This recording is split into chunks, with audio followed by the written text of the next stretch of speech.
Converted man. Did that work? Can you hear me? Am I alive? Am I alive? Am I online? Do I exist? Let's find out. Let me see. Look at my own channel. Nothing but professionalism here. Let's see. Can I hear myself talk? Right. So, Impact Video Ministries comes at us with prove God exists with 3 simple arguments. No, our arguments don't. Okay, do you mean prove in the logical sense? Then they better be sound, because if they're not sound, then they can't prove anything.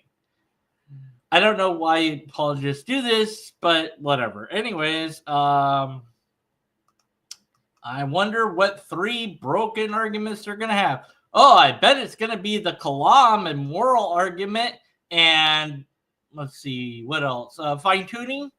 Yeah, I think it's going to be those. The question of whether or not God exists is a common question that many people ask. I mean, depends on the people, I guess. I don't know how common it is. And the existence of God is one that is heavily debated between believers in a higher power and skeptics and atheists. And many times people that believe in gods that aren't your God. They will debate you that your God is incorrect and their God is correct. Who don't believe in God will ask for hard evidence for his existence. And they'll challenge Christians and tell them, show me proof and I'll believe. And to be honest, Christians can't give hard evidence that God does exist. In fact, you can't even give any evidence that God exists. All you can do is give argumentations which are either going to have premises that are true or going to have logical fallacies, in which case we have to be skeptical of the conclusion. You don't have proof of the thing God at all. Otherwise, it would be blatantly simple to prove it. We have ample amounts of data for evolution, yet people deny that data and do bad pseudoscience to try to get away from that data. People believe that the earth is a shape that it isn't because they believe that the Bible says that the world is flat or other stupid reasons, and they ignore the data. But when it comes to God, there simply isn't data to ignore. You don't have it. You just have bad, broken arguments. And I know that. But go ahead. I'm waiting. However, just because believers can't show God physically, it doesn't mean there aren't any good reasons to believe in God. So in this video, I want to cover 3 reasons why people can believe in God. However, I should mention... Okay, so they're reasons, not arguments now? That these arguments should not be abused. For example, many people can enter into a debate of sorts and have the mentality to win and will refuse to listen to the other person and will only look for moments to make the other person look stupid for their lack of knowledge. Oh, you mean like apologists routinely try to do? Even now as I write, I know many people will watch this video with the mentality to prove all these reasons for God's existence wrong. Well, I'm going to point out the logical fallacies that you produce during your presentation, not because it has anything to do with God, but because I love logic. And when somebody is wrong about logic, I point it out. It just happens that for whatever reason, apologetics is full of logical fallacies to point at. Be like, look, there's a fallacy. You suck at this argument. Fix it, fix it, fix it. And I wind up saying the same thing over and over and over again because apologists don't have any unique arguments. They're all recycled, same old, same old. But I'll still point out the fallacies. And they'll show it in the comments. And that's honestly fine.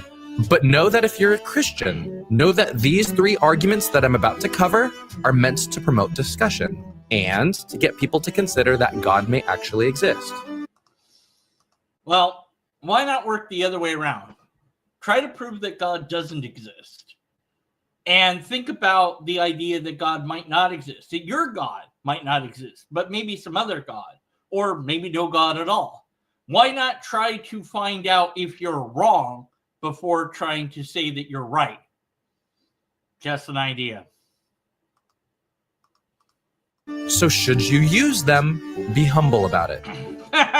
Hey guys, thanks so much for watching our videos, and if you haven't already, please don't forget to like and subscribe. Also, I recently made a new design for some of our shirts and sweaters. Blah, blah, blah, blah, blah. So back to the video in just a second. Sponsored, blah, blah, blah, blah, blah. This argument is also known as argument number Kalam, right? Come on, Kalam. 1, the creation argument. Wait, what? Not the Kalam, the creation argument. That sounds really circular. This argument is also known as the cosmological argument. Damn it! I knew it. It's the cosmological argument. Okay, which version of the cosmological argument is this? Hi, Captain Desk. Is this going to be the Kalam? Please be the Kalam. Please. I love it. Bring it on. And while Everything that begins to exist has a cause? I could go through the argument in detail where I go through each premise, I think it's better to explain it in a way that you can use it in a conversation. Oh, yeah. Why bother explaining any of the premises? I mean, who needs that? Just copy and paste this argument so that you can use it in a conversation. Yeah, sure. Why not? Don't think. In other words, yeah. And if that doesn't make any sense to you, that's fine. All you need to know is that I'm going to break down this argument simply because you don't really need to know the premises unless you're in an actual debate. You don't need to know the premises unless you're in a debate. Wow. So you're just going to present an argument without any of the premises? How is that going to work? So you're not going to present anything then. What? So the creation argument essentially states that everything that begins to exist must have a reason for its existence. All right. That's a little bit different than the Kalam cosmological argument. That's interesting. So let me go back a bit because it is worded differently than the Kalam. So the Kalam has certain fallacies built into it. This one has different fallacies. Essentially states that everything that begins to exist must have a reason for its existence. Okay. Everything that begins to exist must have a reason for its existence. So anything that doesn't begin to exist doesn't have to have a reason for its existence. So never mind. It's still the Kalam. It's just slightly different wording. So this is the compositional fallacy straight out the gate. If you're going to say anything about the universe, it's going to be the compositional fallacy. So since that's the case, we as people should also have a reason for our existence. So this is the way it works. Everything that we see has a cause for its existence. Okay, now I think that you might be doing some equivocating of reason because you didn't define what reason means. Like, there's a reason as in a purpose or a explanation for it.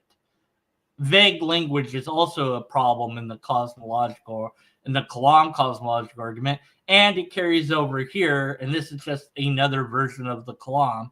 Still broken, still has the same fallacies. I thought, maybe it'd be different. No, not really. For example, we can look at a building and we can safely assume that there were architects and construction workers that were responsible for making it. Because we see architects as a thing that people can do. And we see that there are people that build buildings. So, yes, we can infer that because we have evidence that there are builders and architects. On top of that, paintings come from artists, dishes come from chefs, and well, paintings also now come from AI, so Forests come from seeds, and mountains come from the Earth's tectonic plates moving. So the idea is that all that we see needed to have some kind of cause, and our universe isn't any different. Wrong. Sorry. Compositional fallacy, like I said. The parts of the thing do not necessarily mean that the whole thing acts the same way as its parts. Just because some of the parts of my car move doesn't mean that the entire parts of my car should move. Just because my car needs gasoline, that doesn't mean that other things will need gasoline to run. So it's just a compositional fallacy. That's all it is.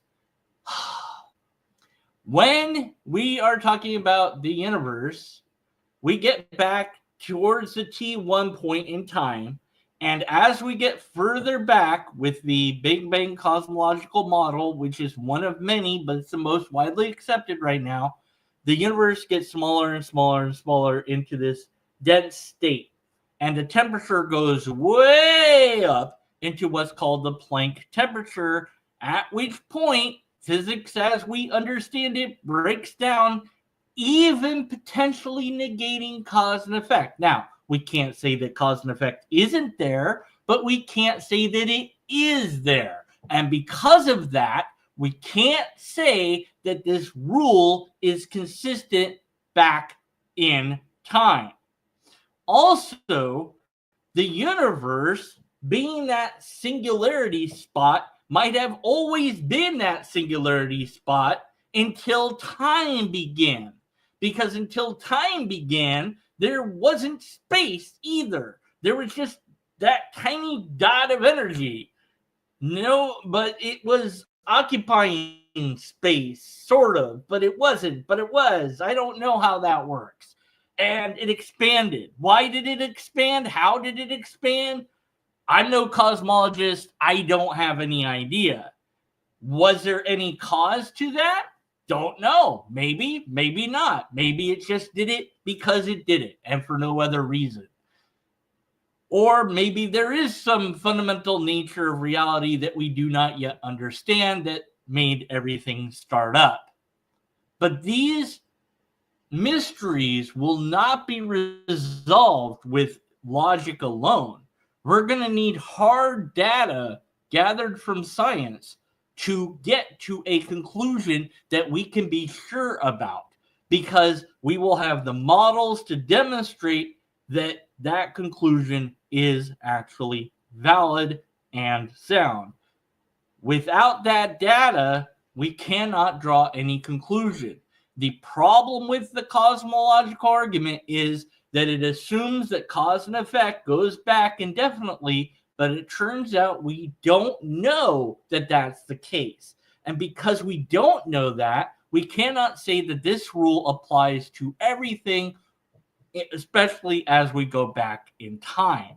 At best, we could apply it to what we observe here and now and what we have observed in the past, but not necessarily the distant past. According to science, our universe is expanding.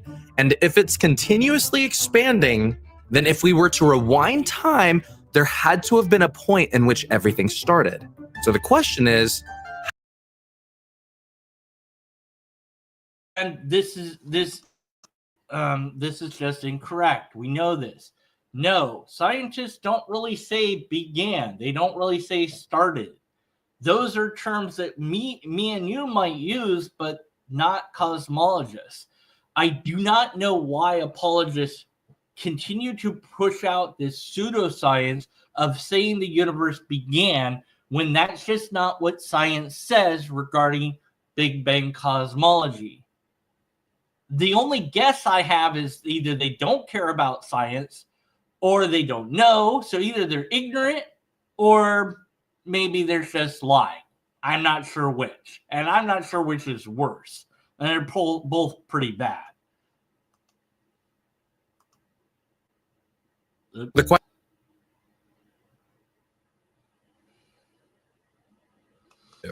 So if the universe and everything in it seems to have needed a cause or reason to exist, then God or some higher power seems to be the only explanation that makes sense. No, you haven't reached that conclusion yet. Because just because there has to be a cause which you haven't established, that doesn't mean that the cause is something that we have no proof of. You can't just say this is the answer when you haven't established that that is even a possible answer. And this is again where the Kalam and other cosmological arguments fail, is because they can only get you to, well, there's a beginning of the universe, even though they can't really get you to that. Well, there's cause and effect, and so the cause has to be God. How do you know that? You don't know that. It could be anything. Oh, well, but it can't be the universe because the universe isn't yet. Well, it depends what you mean by universe. It gets really, because you have the singularity dot, and then you have, well, what do you have around it, right? There isn't really any around it to speak of. You know what? This sounds like a job for a good friend of mine. Let me get him online here. Some of you viewers might recognize this friend of mine, and others will soon recognize it. But yes, so that's just a moment. It won't take that long, and let's just see. I can get him here, and here he is. All right. Yes. Welcome to Deconverted Man MS Paint. Thanks for being here. Hey, you're welcome. Okay, so this is going to represent the universe, and so we're just going to say that that's the universe, okay? And it's really, really, really small. Like, okay, I just made it bigger instead of smaller. Let's make it really small, okay? Oh, man, I can barely see it now, right? So, let's just keep it that size. But let's just say that, like, it's like so small, like an atom, which I can't really draw very well. You got the electron, or even the electrons of an atom, like it's smaller than that. Let's just say that it's really small, right? Okay. And we're in this thing where t equals nothing, right? So there is no time. So there is no when. And also, because time-space is linked, maybe there's no space. But then, if there's no space, then there couldn't be an object. But nonetheless, let's just forget about all of that for now and focus on what's this out here. So if this is our universe, what's outside of it? What would we call that area? Is this just empty space? Is it what name does that have? Does it even have a name?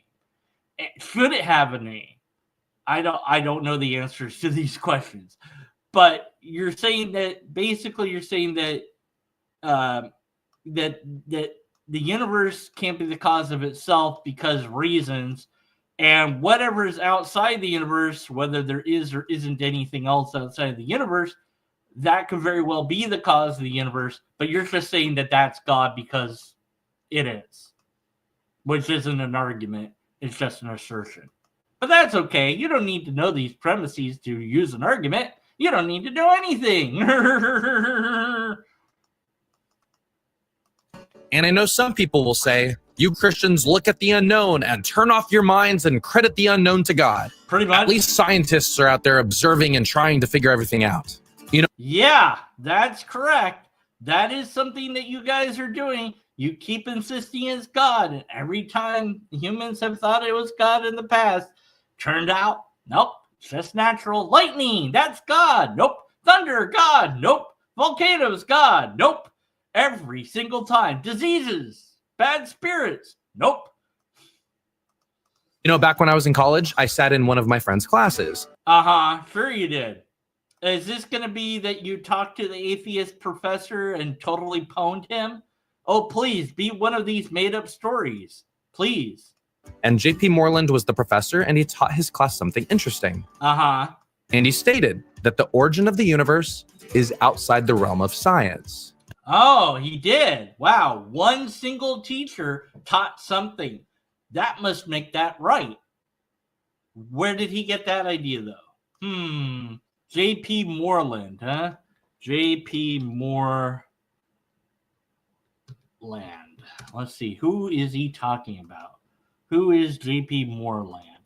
Let's see. American philosopher and theologian. Oh, so somebody that has no business talking about cosmology made a statement about cosmology. He's a philosopher, not a cosmologist. Oh, look, he is an American philosopher, theologian, and Christian apologist.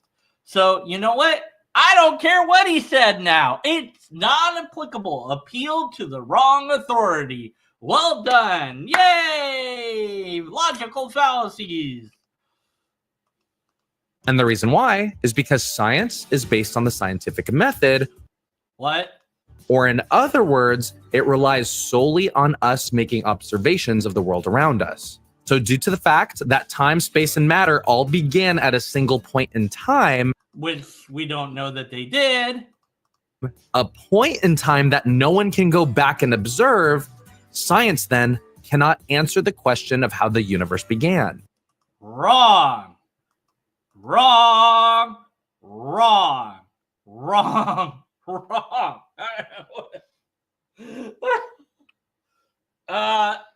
No, we could if we understood enough about physics and quantum physics and things like this. And they're working on it. So you're just wrong. You don't understand science. Got it. So Moreland, the professor, then asserted that the professor of philosophy. Let me just go ahead and add that to the comments here. American philosopher and apologist.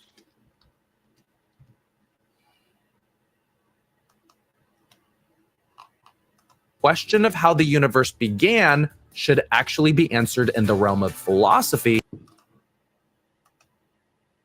No, you're wrong. It should be answered in the realm of science because that's the only thing that's going to be able to answer it.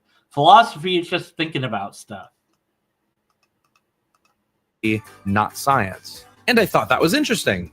Yeah, I'm sure you did. A philosopher said that something that science should be answered in philosophy. Wow, that's really interesting. For me personally, if someone were to tell me, you're just turning off your mind and crediting the unknown to God, I'd respond, I'm not turning off my mind. I just think that a higher power that is greater than time, space, and matter can only be responsible for creating the universe that we observe today. Uh-huh. And to reach that conclusion, what did you do? How did you reach that conclusion? I don't need to say that you turned off your mind. I think that you've lost your mind, but regardless, I don't care. You don't have an argument that is valid, that is sound. And in this case, you don't even have a valid one because you're not even presenting the premises. So you got nothing. You have literally nothing. You can't prove something without proof.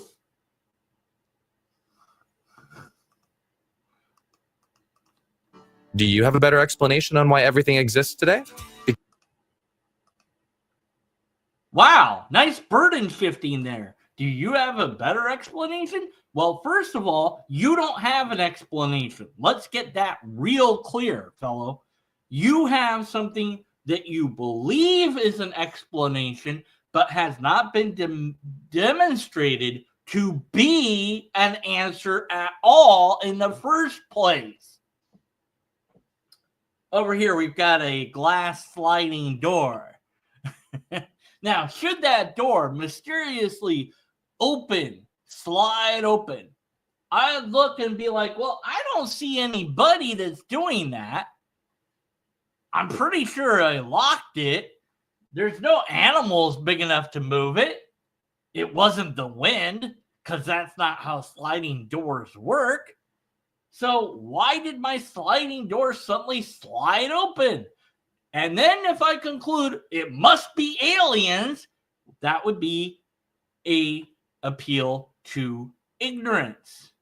Because I don't have aliens as a thing that I know are things yet. Nor do I have, so I don't even have the possible answer for that. And so all I'm doing is asserting that aliens caused something without demonstrating that aliens are a thing, and that also aliens can open sliding doors, and also the aliens did open my sliding door. All I've done is say, well, I don't know how it opened. Must be aliens. And that's all you're doing. I don't know how the universe did, so I think it must be this. Do you have a better explanation? I don't have any explanation at all, and I'm okay with that mystery. But you're not. You want it to be the answer you have. And so that's it. You're locked in, and that's what you want your answer to be. Because if you do, then I'd love to listen, and I'm willing to learn. I don't think that you are willing to listen or learn. But let's see if you will join me on my channel. Come on. Come and talk to me. Really? You're willing to listen and learn? Really? Prove it by talking to me on my channel. Now, he has 1 million subs and 6,000 some odd views. So you're going to have to upvote my comment there to get it noticed. But yeah, I doubt it very much. I really do. But basically, all you've done is say, well, what's the explanation? We don't know. That's the actual explanations. We don't know. But, yeah, I'll go with whatever the scientists say on the matter. Strings, vibrations of strings. That's what did it. Why not? So if you're watching this and you're someone who does not believe in God, I'd challenge you and ask, how do you think we all came to exist? How did we humans come to exist? Biological evolution. That's an easy answer. Or, see, you switch from cosmology to biology. But what does it matter what my explanation is, or even if I have one? That has nothing to do with your burden of proof, which you have failed to uphold here. Not only have you given us no evidence of this God that you're talking about, but you've also given us no actual argumentation to go on. And you haven't even given us any premises. And the one that you alluded to is already flawed, logically speaking. Then you produced another logical fallacy on top of that by appealing to a philosopher who said something that you happen to agree with. A philosopher who happens to be a Christian apologist. Yeah. Press F to doubt. Because I think there needs to be some explanation on why we all exist, and I think that God creating everything seems the most likely. Why? And logical. Logical in what way? Likely? How do you assign likelihood to something like that? There's tens of thousands of God concepts out there. The likelihood that your God concept wins out of those 10,000 different God concepts is at least 1 in 10,000. But there's actually more concepts of God than even that. Plus all the gods that we don't know anything about because the civilizations and people that believed in those gods aren't around anymore. For all we know, the Heaven Gates cult got it right, and their version of God was the real God, and the rest of us just missed out because that's what God decided to do, because God doesn't make any sense, and it could do things that don't make any sense. So how are we supposed to know? God is silent, so we can't just ask God to clarify the matter. And when we ask people, everybody has a different idea of what God is or how God works or what God wants us to do or not to do. And you wanting an answer doesn't mean that we have an answer. And you demanding that you have an explanation for it isn't a reasonable demand. The explanation is right now we can explain all X, Y, but not Z. And you want Z to be explained, and it's like, we're working on it. We don't know right now. So are you like a Bill O'Reilly where you're like, well, until you have an answer, I'm going to keep going with God. Blah, blah, blah, blah. Types come in, types come out. Don't know how that works. What's the God? Or, because that's all I'm getting from you at this point. It's not good enough. You don't have to have an explanation. Live with the mystery. We don't know. Stuff happened. That's it. We don't know that. And it's okay to not know. And that's an honesty there. And one day, maybe we'll have that figured out. And it will, I don't know what it will look like. Probably some weird mathematical equation. And maybe it will be really simple, or maybe it will be really complicated.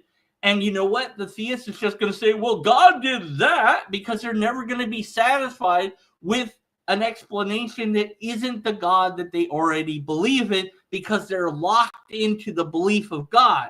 Because the moment that you stop believing in God, that belief's gone. That's it. It's done. Once you realize that your God is as made up as all the other gods that humans have made up, that's it. You're done. And you're no longer a theist. And then you can start to look at the world the way it really is, with real evidence and real data that can be really tested and verified and investigated. And that you'll learn that the mystery of reality is pretty cool. And it's okay to have uncertainty. And it's okay to not know the answer to everything. But right now, you're stuck in a very weird zone of belief reinforced by more beliefs on top of beliefs.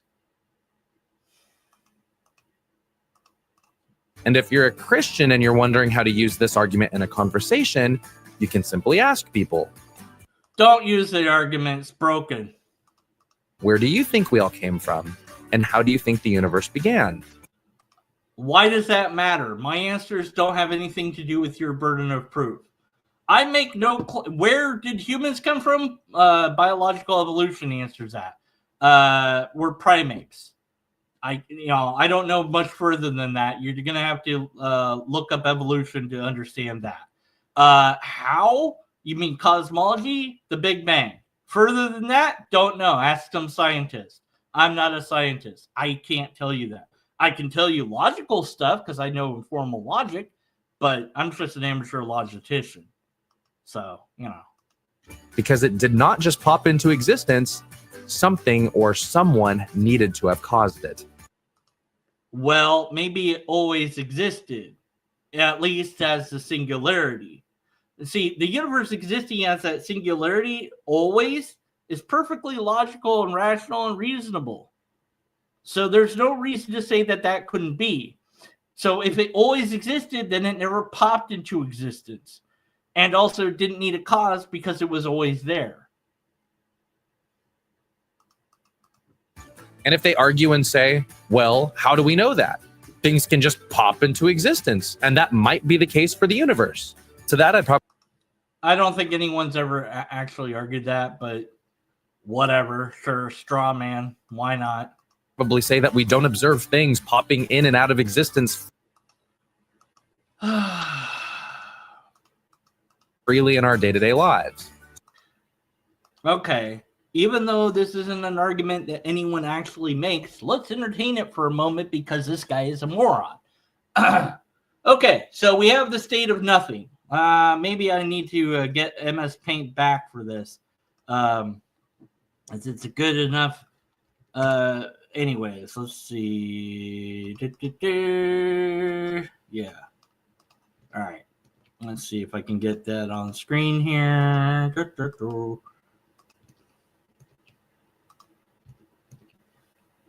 Okay. So we've got nothing, right?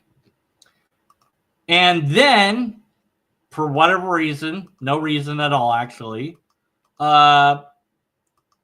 this thing just, goes pink. Now we don't have nothing anymore. Now we have something.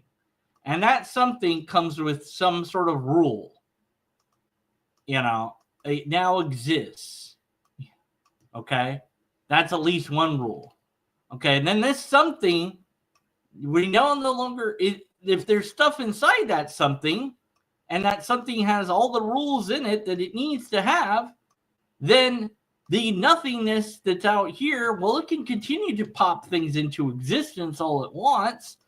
And as it pops in something into existence, this something, let's get that background to be black like I want it to be. Okay. This something that pops into existence, because it pops into existence, creates a wave of some sort, and that wave moves this away, and it also moves away.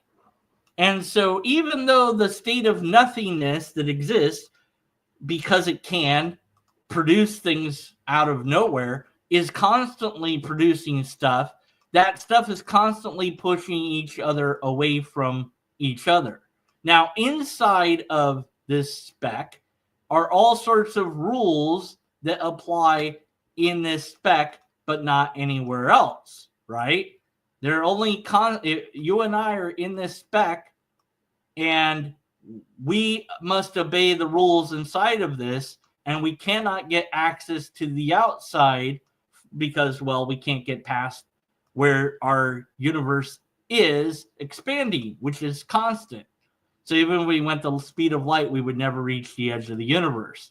It's just going too fast at this point, which is really weird, but there you go. So we'd have to invent some sort of wormhole thing to do that, which maybe we could. But right now, we're limited to the rules inside of our universe that we have to abide by. So inside here, there's all this stuff that isn't nothing. It is not the same as nothing, because there is nowhere in the universe that is nothing. Everywhere in the universe is something. There's radiation of some sort, or there's energy, or there's gravity, or there's time, or there's something there, and therefore there is no nothing. And so because there isn't nothing, that's why we don't see things pop into existence, because we're not in nothing anymore. We're in something. But no, he doesn't want to think about that. He just wants to use the straw man that no atheist has done, except as a thought experiment like I just did. And even in that thought experiment, you would still be wrong because you don't understand stuff, I guess. All right. Oh, wait, wrong screen. Let's go back to his screen. So if that's the case, there needs to be a cause for the existence of our universe. And should people ask, what's the cause of that cause? Well, who created God then? To help with that question, you can watch our video titled, Who Created? The answer is nothing, because it doesn't need a creator, because it breaks the rules. Because special pleading. Oh, so pathetic. God. Argument number 2, the design argument. Okay, this one's circular. This argument is also known as the teleological argument. Right. And in the same way that I skipped explaining the premises for the... Yeah, why bother actually using an actual argument? The creation argument, I'll also skip that here, because the goal for this video isn't to prepare debaters, but to help Christians understand these arguments so that they can better be used in a conversation. But you can't understand an argument unless you explain logic, you moronic idiot. Come on. I'll do it, okay? You will do it. I will do it, okay? An argument has at least 2 premises and a conclusion. The first premise must flow into the next premise, and those 2 things combined then form the conclusion. So A equals B, B equals C, A equals C. Okay? A equals B, B equals C. Premise 1, A equals C, A equals B. Premise 2, B equals C. Conclusion, A equals C. Okay? Now, that's abstract. But once you resolve that into actual words, you will then know if you have a valid argument. Well, you'll have a valid argument because the structure is correct, but you'll know if it's sound by checking in with reality. So, all humans are mortal. Socrates is a human, thus Socrates is mortal. So everything that is in the group of human is mortal. So if Socrates belongs to that group, then Socrates is mortal. And that's just how that works. So by not explaining logic even a little bit, you're not doing any good to the Christians. But this is apologetics at its core. It's not interested in teaching logic. It doesn't care about logic, and it certainly doesn't want Christians to go out and learn informal logic, because if they did, by the way, there's like at least 3 Christians that I've interacted with that have yet to learn informal logic, and I've asked them more than once, have you learned informal logic yet? And no answer has been given. And that's been years of doing that. I've been like, hey, on Tongolo, for example, I've asked him more than once, have you learned informal logic? He doesn't answer that question because he answers no. I think Alpha 4, whatever his number is, I think I asked him that. Don't know. I'm pretty sure he hasn't answered that question yet. It could be wrong and I've just forgotten. But I don't remember him saying that he learned informal logic specifically. And then there was some other Christian. I'm trying to remember now because I knew there was a third one. But okay, just slips my mind. Let's say 2 for now. Whatever. It doesn't matter. Learn informal logic. There's plenty of resources online. Now, I've got that one guy, that young guy, who's doing his workout stuff on his videos. And I sent him stuff on logic. So hopefully he will actually learn that and get back to me. But I haven't heard anything from him yet, so I don't know. Why not encourage your listeners with your 1 million subs to, well, 6,000 views, okay, so you're getting less views than you have subs, but whatever, okay. Why not encourage them to learn informal logic and give them the basis of that? Why dumb it down so much for them? Because it's not about getting them ready for an argument, but they can't even understand what they're saying if you're not teaching them logic. It boggles the mind. So this argument pretty much states that complex and intelligent design must come from an intelligent mind. Well, by saying design, you've already assumed there's a designer, so it's already a circular argument. And as such, we discard this argument in full, moving on. We don't even need to go through any other fallacies. It's negated from the start. Don't use that argument. It's a bad argument. Bad argument. And intelligent design is pseudoscience. Complexity is not a hallmark of design. Simplicity is. Evolution did cause things like trees and humans and other creatures of all shapes and sizes, and it is true. And if you're going to suggest that it isn't true, you're doing pseudoscience. I don't know if they're going to say that, so let's see what they say. A working laptop would not be the result. Yet many people who believe in evolution use this line of reasoning for they're pseudoscience. For people, and they'll suggest that the building blocks for people were in an area, and over time, an organism formed, and from that, it kept evolving until we got to people. Yeah.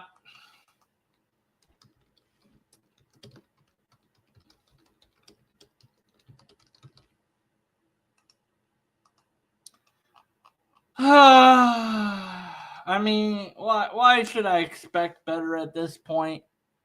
The pseudoscience of denial of evolution just really disgusts me, and I've had it. I really have. If you don't like it, too bad. That's how things are, okay? If your God denies evolution, your God doesn't exist. End of story. The end. So your God definitely doesn't exist now. So we're done with this video. We don't need to watch anymore. We know that your God doesn't exist because you denied evolution. So you're just making bad arguments that are scientific. Now you're talking about the moral argument, and DCT is the worst ethical system that there is, and the moral argument fails because, well, nobody has ever proven that morals are objective. So, and even if they are objective, you still have to show the association, causation, linkage to God, which you can't do because you haven't shown that God's a thing, because you don't have any evidence for God. I'm done. I mean, you would think that somebody that's, would have a clue by now.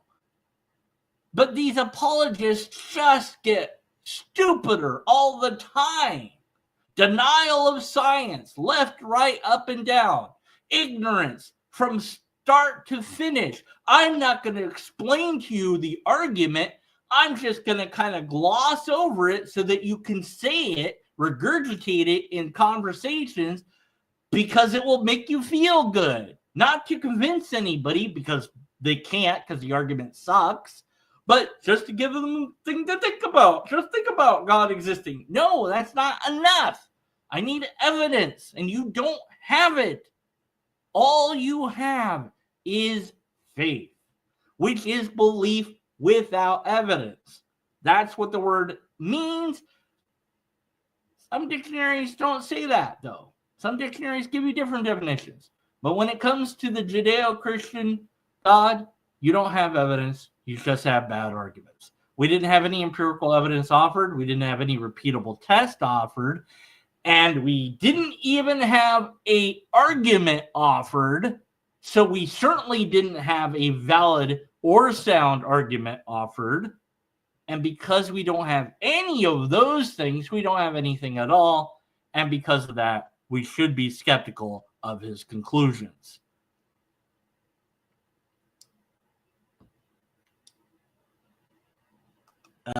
Double A. Their God had to become this ethereal concept or force because man explored too much and learned too many facts of reality. Unfalsifiable claims and personal experience, that's all they've got. Yeah, for the most part. God was on a mountain, but too many people could climb the mountain. So then God went into the sky, but people figured out how to get into the sky. So then God went into outer space, but people figured out how to get into outer space. So then God went beyond time space. How do you know? Well, because my Bible or whatever, Look, God as a concept can be very interesting. And as a skeptic, I don't believe in God, but I am open to the possibility. But God, if it exists, must align with reality, which means when you deny evolution, which is part of reality, and tie that into your God's existence, it means your God doesn't exist and can't exist. Because if your God denies reality, then your God isn't real. So this guy's God is not real. Done. End of story. If your God uses biological evolution to get us here, cool. Great. Then that God could exist. If your God denies biological evolution, that God can't exist. Period. End of story. All right. That's all I've got for this time around. I put up another live video a little bit ago. I would love your input on that video of how to answer this question that somebody, it's not a question, a statement somebody made. Please put your comments on that video. Go check out that. It's live. It's under the live section of my video thingy. Just go to the Deconverted Man thing. You see the view the channel here. Let me show you. It's really simple, okay? So you see this, first of all, there's 3 more links, right? Here's my blog, which I just put up a new post. Here's the lobsterist. Nobody's refuted it yet. Here's one of my books. And my other book, I need to post my 3rd book now. So I need to edit this. But anyways, if you click view my email address, you can see that. It's deconvertedman1@gmail.com. And then, you've got videos, which are the pre-recorded videos, and they have live, which is this and other live things that I've done. So the one that I'm talking about, so I'd rather die and be wrong. I'm looking for feedback in text format on that video. or if you want to talk about it live with me, we could do that too. That'd be cool. I'm hoping to talk to Answers in Atheism and Captive Days or whoever else shows up about this, because I don't really know a good answer to that, to this statement that they gave, that they'd rather die and be wrong than to not believe and be right or something. And it's just, oh man, I don't know what to do with that. Anyways, that's all I've got. Oh, I do have another book out. Still, I'm waiting for my physical copy, and when I have that, then I'll do a decent video ad for it. But until then, I'm just going to mention that I have another book that you can buy on Amazon. It's called Logic and Morals. And you know what's in that book? Logic and morals. It's an argument that I made for morals using pure logic, and I justify the argumentation in the book and explain the potential counterexamples, and I show that my argument is sound, and therefore, once I've done that in the book, then I'm done, and that's it. The rest is just like a dictionary for every word in the argument, because you have to do that. All right. Anyways, Thomas, you're late. You'll watch it later. Okay. Pascal's wager. What are you talking about? Pascal's wager for what? I don't know what he's talking about. I don't know what Unknown Atheist is talking about. Anyways, that's it for now. Until next time, be skeptical, and after next time, stay skeptical. Don't forget to comment and yada yada yada.